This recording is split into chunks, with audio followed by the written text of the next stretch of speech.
Babes, finally. I am so honored to have Miss Nicki Wildflower on the Beauty Pro podcast. I have been harassing this babe for a good couple years. I wouldn't put it that far, but you know, I my DMs in my defense, my DMs get flooded and I lose people. Like I I get was it. like and then I'm like in there like trying to search you and it's a whole mess, but I figured it out and we're here and I'm happy to be here. This episode is proof of what happens when you are consistent and you endure. There is something to be said for the follow-up for sure. Yeah.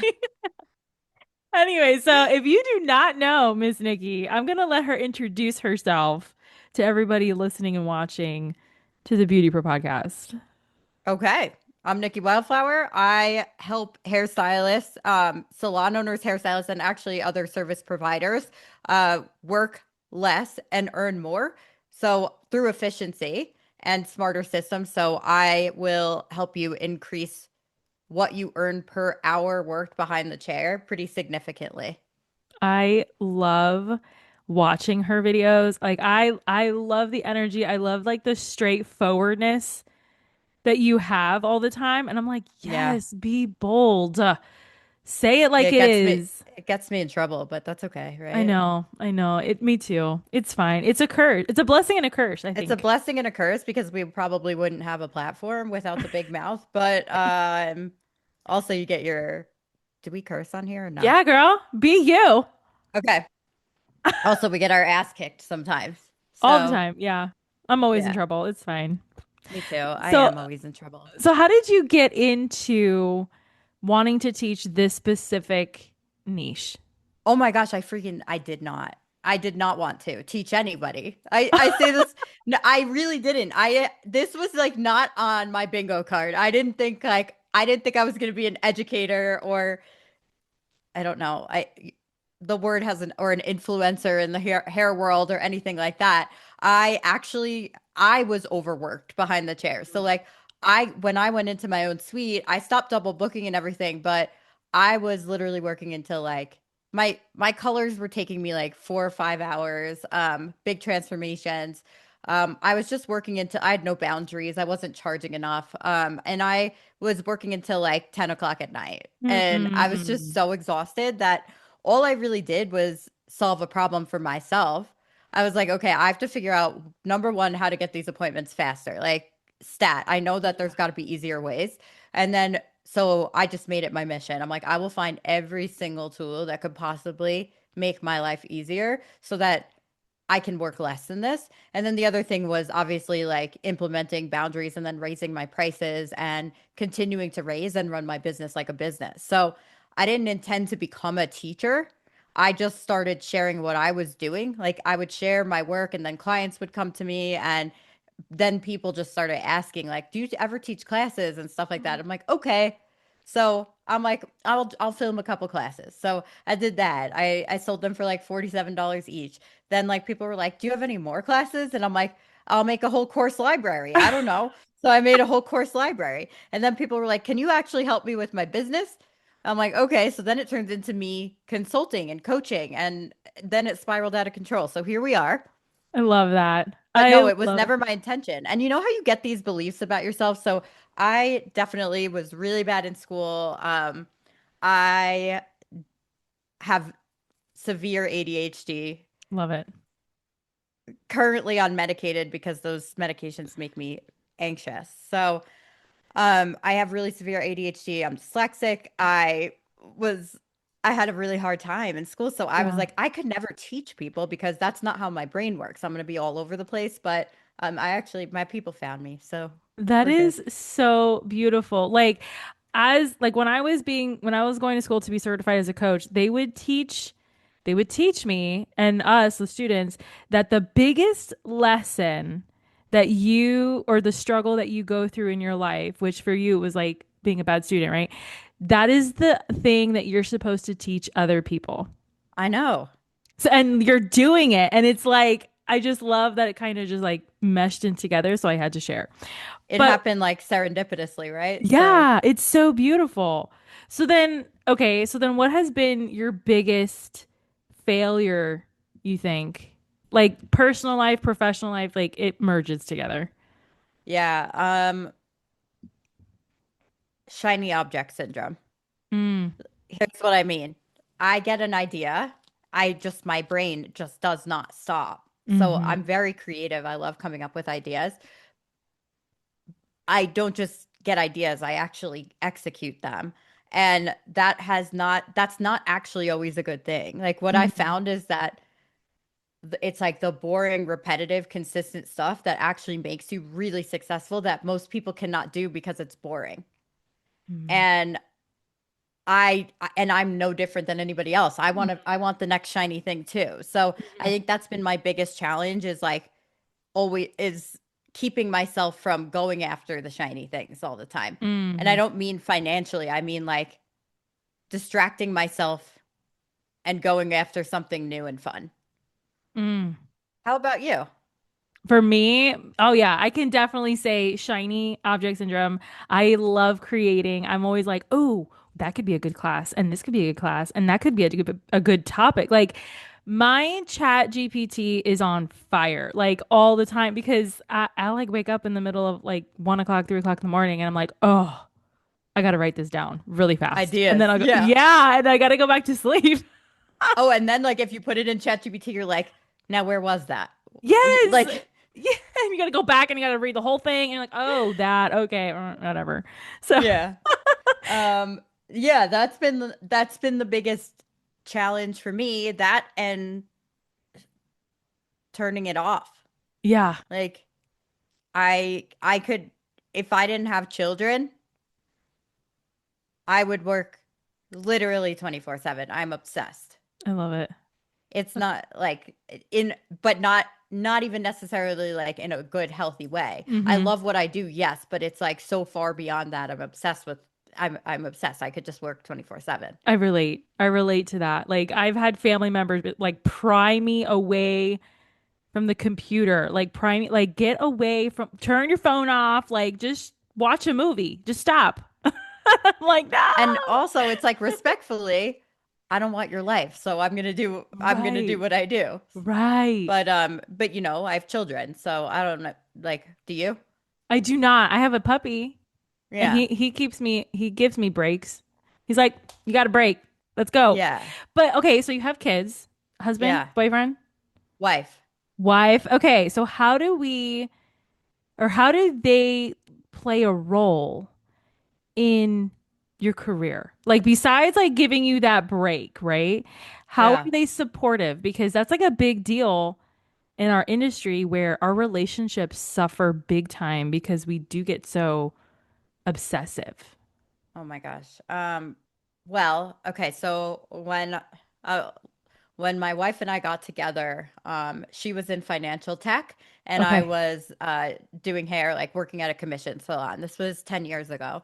Okay. Um, we have evolved together a lot, and eventually my career got to a point where she stopped working in her role and came on to support me and also like be with the kids and that kind Mhm. of thing. Like we had to Yeah. strike that balance. So, but she works with me full time now, and we have the kids, and they play a huge role because I mean, they're all down ass bitches. Like they just have they'll like follow me anywhere, get on board with any of my ideas. I love it. My kids are young. They're like four. We have a girl and a boy. Mhm. He's 4. She's about to be 4. And So cute.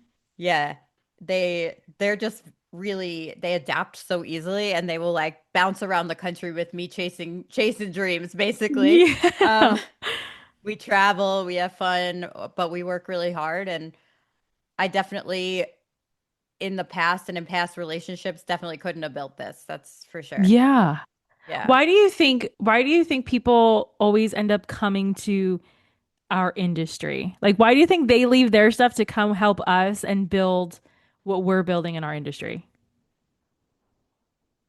Um, why is that relatable to you? Did so, Totally. Well, yeah, because I see it all the time, like from podcast guests, from my own clients, like people in this, like everybody wants to be a part of the beauty industry. And like, Um, you know what I mean? There's so many couples that working together because, oh, my wife or my husband or my girlfriend, like whatever, like they're doing the thing. So I just came in to help, and now they have like this huge thing.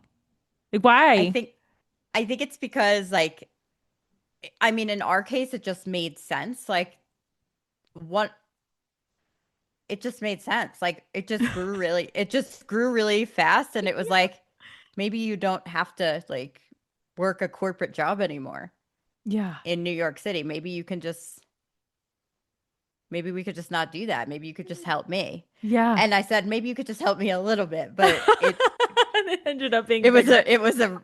it was a trap really bad. I didn't mean for it to be a trap, but now it like completely consumed. Um completely consumed like yeah, but I don't know. I mean, I think our industry's a lot of fun and it's appealing to people because of that. Hmm. It, yeah, it feels light and fun and yeah. Are Okay. you Oh, yeah. so you work behind the chair? I run a salon and I'm a internationally certified coach with my mom. So without her, like there's no podcast, there's no salon, there's no beauty pro coach, like all of that. And I grew up in the industry and I was one of those that was like, my mom does hair. I'm never doing hair. But then here we are in the industry. So that's why I ask that because not just me, but so many people end up merging into the industry and finding their space, their corner in it, you know? Yeah. And they thrive and it's amazing. I love it. Yeah. In my particular case, I'm full of ideas all day, but I have the organizational skills of a frog, so somebody's gotta check me. I love It's that. so bad. It's so hard. But like I have found ways around it and obviously I'm still successful, but oh my gosh, Yeah. It's it's that painful. backbone. Yeah, and they give us that backbone that we need to like stay in line, you know? So, Yeah. who has been your most influential people in your life? Business or personal, it's fine. The most influential people in my life. Wow. That's really difficult. Is it? Yeah. I don't, it's like there has never been a person from a business standpoint that I just look at and I'm like, I aspire to that. Okay. I feel like this was never like some like grand big vision of what I pictured for my life. Hmm. I do have people that I look up to, like Hmm. in the business world, you know, like um, the Hormozis and Blakely and like things like that. But I don't have, and then of course, like I'm inspired by my dad. Like he stayed comfortable and stayed in the same career for 44 years and um, always wanted to change and never did anything with it. And Mm. just was comfortable and scared. And Yeah. I think I like kind of took the opposite approach in my life. Yeah. Like I could be terrified every single day of my life and just continue to move. But I think that influenced me a little bit of competition. Weirdly enough, something that drives me, I don't know Mm. if you can relate to this, is there have been a lot of people in my life who have said pretty hurtful things about my capacity to succeed when I was younger. And so maybe I'm fueled by spite. I don't know.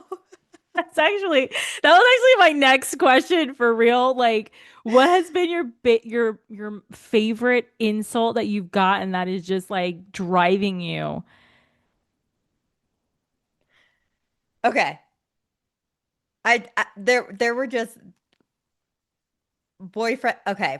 There were a This few is things. you spill the tea right now. Spill I'm it all going over to. the All floor. right. So I had a friend. I went to cosmetology school in high school. And so I've been doing hair for 23 years. And I okay. There was a friend in high school, and then after high school, I got really mentally ill. Like Mm. severe. I went through some trauma. I had was in like a really bad relationship and there were deaths and it was Yeah. a big mess and that triggered like a downward spiral of depression and like severe anxiety and obsessive compulsive disorder.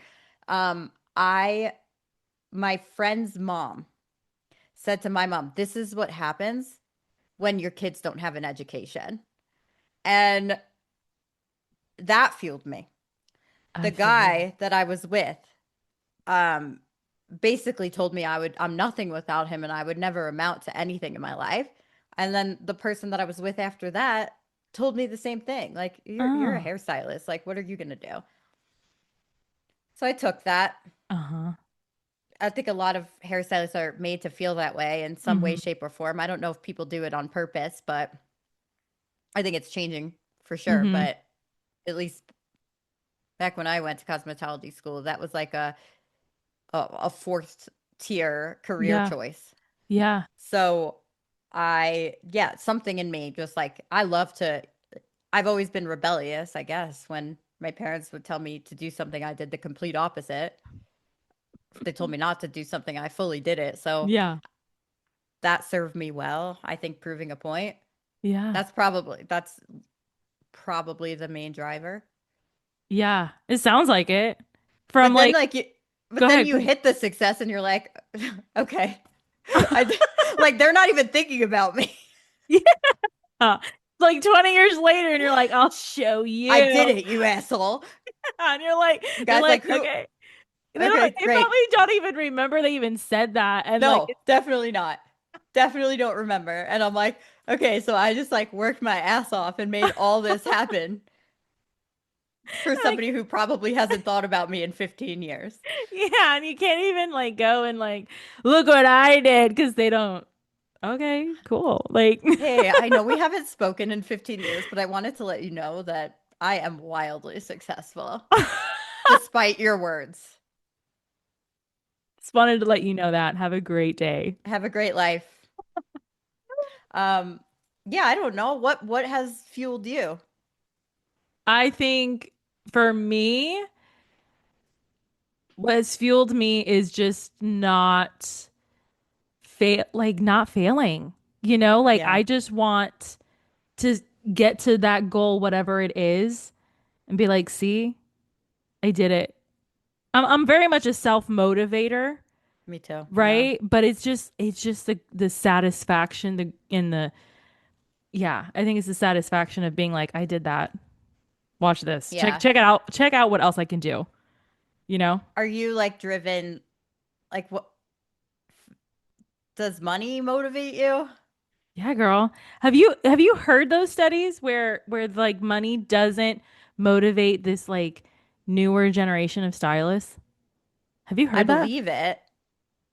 Okay, why do you like I believe it too because I've seen it, but like how is that possible? And what is the thing there? Like, There's definitely there's they're exposed to so much greed and mm, corruption with money. mm, We all are, but mm, especially they just have a different mindset around it because it has like in their world done a lot of evil. Like mm, the super I think from the people that I've spoken to, yeah. the mega rich people like kind of put a bad name on it and they don't want to Right. be motivated by that because it's Oh. associated with bad things. I'm making this up. I have no idea what I'm talking about, but Oh, I man, girl, just I'm like taking it in like but you're that like, makes yes, sense. fully. That That's just make what I would guess. I mean but that makes sense. And I'm like while you're answering, I'm thinking maybe because we're in this influencer content creator kind of world now, maybe their motivator is fame, It could be. I you mean, know? I think that I was motivated by money only to a certain extent because I used to be like, oh, I can't wait till I hit this financial goal and this financial goal. And then, like, all of a sudden, I remember I worked myself into the ground, like, got a Hmm. beautiful house, like, had everything that I ever wanted, and I was miserable, like, Mm. absolutely miserable. So I remember, like, I was standing on my balcony and I looked outside and there's a beach outside, and I'm like, this is supposed to feel better. Why doesn't this feel good at all? Oh, And from yeah. that point forward, like I realized that once you get past like the threshold of having freedom, like I can travel when I want to travel. I can, I've got a saving. I could do whatever I want. Money beyond that doesn't really matter. Like you can Mm-hmm. keep acquiring things and new stuff, but like it does not, all it does is like unveil what's going on underneath. And, you know, I just remember having that realization where I was like, this does not feel how I thought it was going to feel. Mm. Like it doesn't feel bad, but I think at that point I was like, I was happier when I was, because I was doing really well behind the chair before I Yeah. started all this, and even when I Yeah. just had my course library, like I was, I mean, I think there was just times before I started all this that I was making like 30K a month, and the stress was low, Right. and I'm just like, I should have just, and I got there and I was like, I was chilling. I should have just stayed doing that. But realizing that that doesn't give you what you think it's going to give you. At least it didn't for me. Hmm. Um, and then I'm like, I could chill out a little bit. I could chill Yeah. out a little bit. Like I could do less. Yeah. I could do with less. That's I really don't. good. It doesn't make me happy. So like at first I had never really had money in my life. Hmm. I grew up just very like lower middle class. Mm. I had a good life, but lower middle class. We didn't have nice things or anything.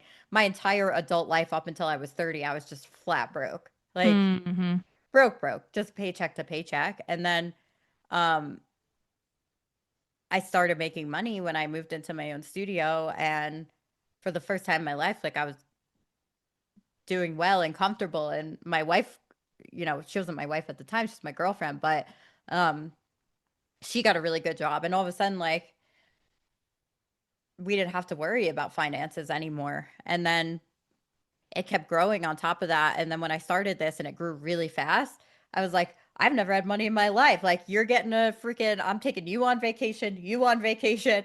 Uh I didn't know what to do with it. Yeah. I was like, it felt I always had sort of a weird thing like that associated wealth with greed. Hmm. So I will like so if I ever get to a certain point, I start giving it away. That's good. But that's so good. That is like sharing is caring, right? And like Yeah, but like what is that? what do you mean? I mean it's great to share and to Yeah. give, but at the same time it's like I have to wonder like why, because there are people who have a much higher threshold of like Got you. I want this and this, and until I've got $10 million in the bank, but I'm just like that's ridiculous, you know? Um like I always have something that kind of will only let me go so far with it. Mm, Like my moral compass or something. I don't know if it's that's correct. cool. It's just No, but that's what makes you you. And I think that's a great thing to have. You're like, what is this? You question everything. And I think that's wonderful. I try to give people like opportunities with it and Yeah. treat people well and stuff like that So when I can. And with that, with like what we're just talking about now, then what is success to you? Like fun. when fun. All right. What's fun? Fun. Um, fun, freedom, fun. The fancy house did nothing for me. Didn't make me happier. Mm-hmm. Um, I like quality time. I like quality time. I love what I do. Oh. I'm fulfilled with my career. I love my clients, like my coaching clients and the people who take my classes. I love connecting. Like that is success for me. Like I get to do events and I get to travel and I get to be spend time with my kids, and I've sort of found a balance ish. Mm-hmm. I work all the time, but I can work from anywhere, which is pretty Yeah. cool. Yeah. So for me, it's fun and freedom. Like I don't not ever having to really worry about money, Mm-hmm. but not being obsessed with it either. How about you? What's success to That's you? that's good. Success for me is healthy family, Yeah. spending time with those who actually matter, Yep. right? Because we know so many people. We talk to so many people, especially in the beauty industry. Yeah. And so we're always with people, and we're always touching a lot of money and touching a lot of people, but like, do they really count? Like, do they really matter? So for me, it's that. It's spending time with people who actually matter and making memories because that never, you can never get that back once time is Yeah, gone. that's the quality time thing I'm talking about. Like, I love to Yeah. be with my friends and my family and the people that Yeah. are important to me. And I love to, when I get to be,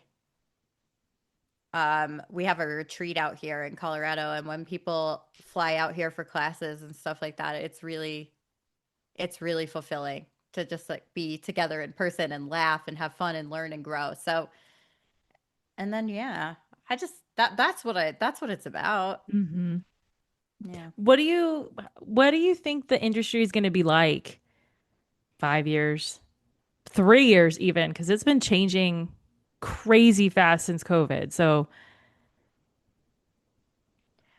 People are really, I think that part of the success of what I teach has been people want to be home more hmm, or like not working as much. Like we yeah. saw kind of the fragility of everything there. Um, I think that at least the people that I'm working with, like it might be slightly skewed, but I think stylists are having stronger boundaries. They are having like they're working less with their body. It's not like just take anybody that walks in. So I think it's becoming a lot more intentional. Mm, Obviously, there's a lot of fun new tools that we're working with, but I would say it's becoming intentional and like more like designer careers. It's not yeah. like when I've been doing hair for 23 years and when I was younger, like you just take anybody that walks in the door, you do every service, you work 50 hours a week. That's what you got to do to be successful. You hustle. And I have stylists that I coach that are independent stylists working like 3 days a week and they're making $20,000 a month and they still have all this time with their family. So I think it's heading in that direction and that we're finally Hmm. getting the respect that we deserve. Hmm. What do you think? I am so happy you just said that because, like, when it comes to my team, like, I've had clients be like, tell my team, oh, did you have to go to school for this? And it's a constant, like, condescending tone. And I'll be on the other side of the salon and I will jump in front of that client's face and say, excuse me? Yes, actually, they did. And let me tell you how much it cost. Like, I lose it. Yeah, So, there is, I think, even for the public, the mood is changing that, it oh, is. oh, you're a hairstylist, oh, They're and even that's, getting mad at us. They're like, "Oh, you're gonna charge me $3,000? You think you're a doctor?" can you believe that doctors have come into salons and be like, wow, I don't even charge that for a pap smear, and you're like, that sucks for you. You're gonna tell me that you don't charge my insurance company that much? I know you do. Right, exactly.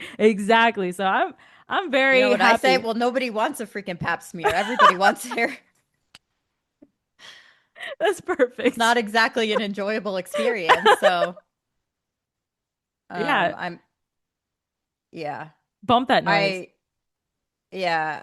It's definitely different. And I mean, just to have these stylists that are like earning that I get to be part of, that I have any hand in is like pinch me. Yeah. I'm not a crier. I cried last night because Oh, we were like at the end of every month, my consulting clients and everyone like we come together and we're like see if we hit milestones. And there were yeah. multiple people that hit the 20K mark that when I met them a year ago, they were making like 4 or 5K a month. And Mm. I'm just like, it's just so cool Hmm. to to be part of that, Yeah. especially knowing that a lot of them have experienced that. Like, you're not going to do anything with your life, you just do hair. Mm. So, yeah, it's pretty cool. All right. Just a So couple of tears, nothing crazy, no, but but it, it happened anyway, and that's still significant. yeah. So you mentioned you have a retreat, Yeah. and I'm assuming you have like a group call. That's what you just said now. Well, I've got a lot of shit going on. We Share, have share, tell us what do you have happening? Because it I sounds have a like a lot. mastermind. It's a lot. I have a mastermind of stylists that like and salon owners and some other service providers too, like spa owners and stuff. Everybody in there has to be making at least 120,000 a year to be in there. And we have a group, we meet up like 3 times a week. And we get together in person, and then everybody has like I do everybody's action plans with them, but they also have like a one-on-one somebody on my team who is there holding them accountable and walking them through everything. And that's like a long-term thing. And then I also have other just like color certification and classes, and um so there's a lot of different things that we do. There's That's cool. some people just do group stuff, some people do one-on-one. So there's quite the mix there, but it's really fulfilling. I love it. That's cool. And And how if do I didn't people have shiny objects, I got pulled, like, I just was like, it's been incredible. And it was always going incredible. And then I got pulled away in like 48 different positions. And I had to be like, Nicki, go back to your thing. Mm, Like, water your grass, babe. yeah. All right, so how do So, people find out about all these things? Do they just go to the website or what is the website? no, no, no.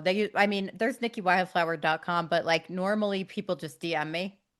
Okay. Like, and I am in my DMs all the time. I love that.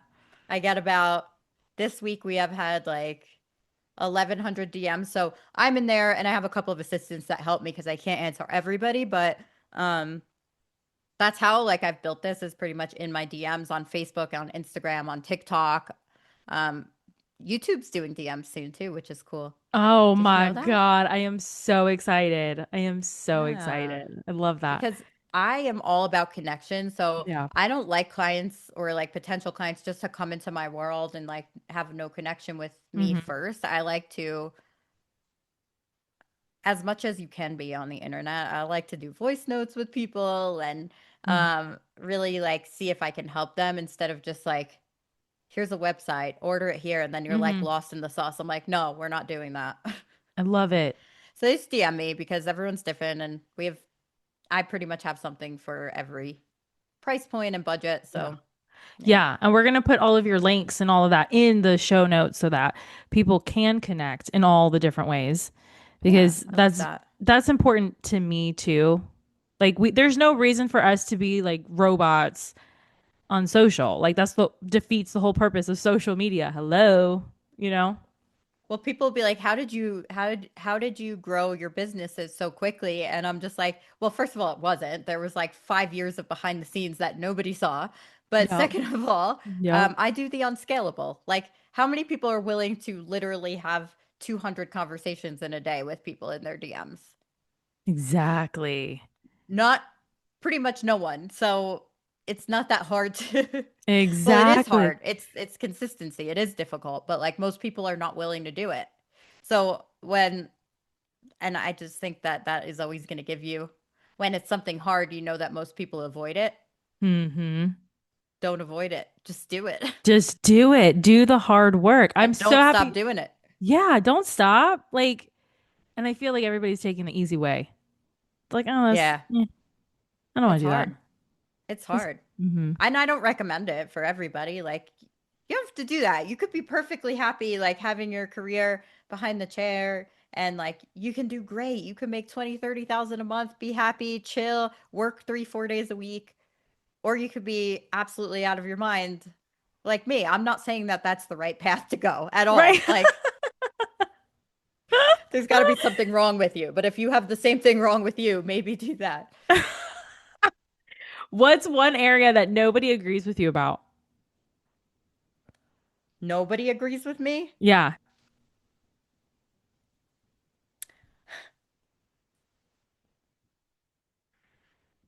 I think that a lot of people are like, if it's hard or like if your gut is telling you no, don't do it. And I'm just like, that's how everybody ends up staying stuck because like I that's not love your freaking that. gut. That's just where most like your brain's trying to protect you. We evolved that way. Okay. Yeah. But like maybe you just have to honor that, but do the hard thing anyway. Hmm. So when I say like I don't have work-life balance, not really. It's just Hmm. integrated into my life. Hmm. And I love what I do, Yeah. and it's just a part of me. A lot of people are like, "Oh, hustle culture, I guess." I don't know. I'm Hmm. like, this isn't that. It's pure passion. Hmm. Yeah. That's what It's it pure sounds like. passion. That's what it looks like. I don't know. At least lately for me, that has been a lesson for me. And then you're over here saying it last couple weeks. When you got passion for something, you just zone in and you just do it and you just like you're obsessed with it and you can't Hmm. stop until it's done. But it's never done. But it's never done, and that's where the lie So it's lies. like this. So here's the thing. Like, let's say you're in a relationship where you start out and it's really exciting, right? And Hmm. it's really good and you're going and you're going and you're going strong. And then it starts to kind of like dull down and you realize it's like really a relationship, like it's work. And then you stop or like Yeah. you're just not as into it and you're not doing the things that you used to do. I think the key in business is like that excitement. And then when the excitement goes away, that instead of pulling back, you just continue to floor it Yes. through the boring. Exactly. Because then after the boring, it's a lull. After the boring, then it gets exciting again, I think. Yeah. I mean, there's always something to be excited about. Like you can Yeah. always find something to be excited about, but you know, that's where most people switch gears or the first or when it gets really hard, they just stop. I don't blame them. Hmm. Yeah. What's a lesson that you've learned being in this industry that you have found that other people like they just don't learn it and you wish that they would learn it?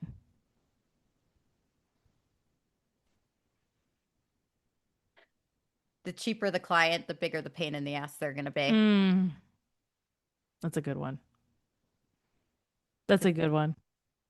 So you want to continue to lower your prices and emotionally discount people, you're going to be penny pinched and annoyed and boundaries pushed and everything else. The people who tend to spend more are tend to be a dream, like Hmm. easier to work with. Yeah. Yeah. That applies to And one more relationships thing, too. Yeah, yeah, I yeah. said to a stylist the other day, they came into my DMs. I was giving out a free training and they came and they said, "How much?" And I said, "How much what?" And they were Yeah. like, "How much is it? Because if it's not free, I don't want it." And I said, "Listen, it is free. And I'm going to give you a lesson that you didn't ask for right now." I said, "The way that you speak to other people is the way that your clients are going to speak to you. Mm. You come into somebody's DMs and you say, 'How much?' Expect that behavior from your clients too. That's who you're going to attract." Ooh. What'd they And say? she was like, "Thanks for the reminder." She said, "You're right. That's absolutely true. That is what's happening in my life." Yeah. Or like you Wow. book a call with my team and then you don't show up for it. I guarantee you have no boundaries and people aren't showing up for you. Hmm. Golden rule right there, baby. Hmm. So That's those are incredible. my words of wisdom. That's incredible. I have to say this because the more we talk, I'm just like, this is insane. You are Lady Gaga's twin. I know. Do you get that a lot? Yes.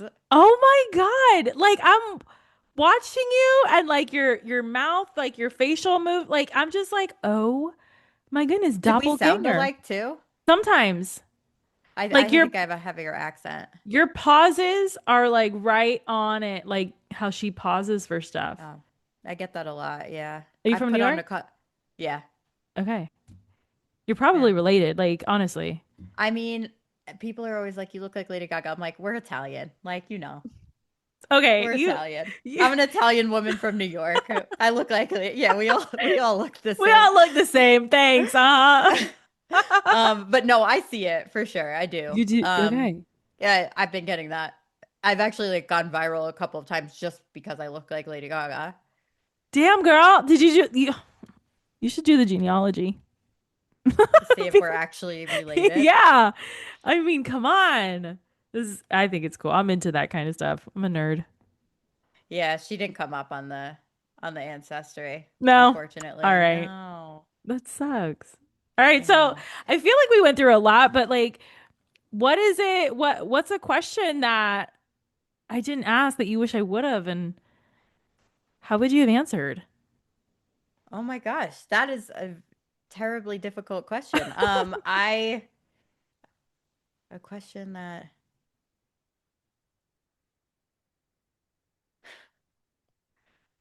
I don't know. I'm kind of just chilling.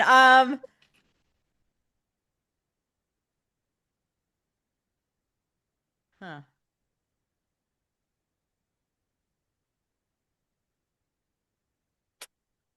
I don't I know. mean, I mean that's good. That's good for me. That's Does good anybody feedback ever for just me. like blank out and be like, I have no Yeah. idea? Yeah, they're just like, Or I is it think just you're me? good. No, they're like, I think we're I good. You think did you it. asked me all the things. We did the thing. Yeah. We did the thing. What's a question that you wish I would have asked you?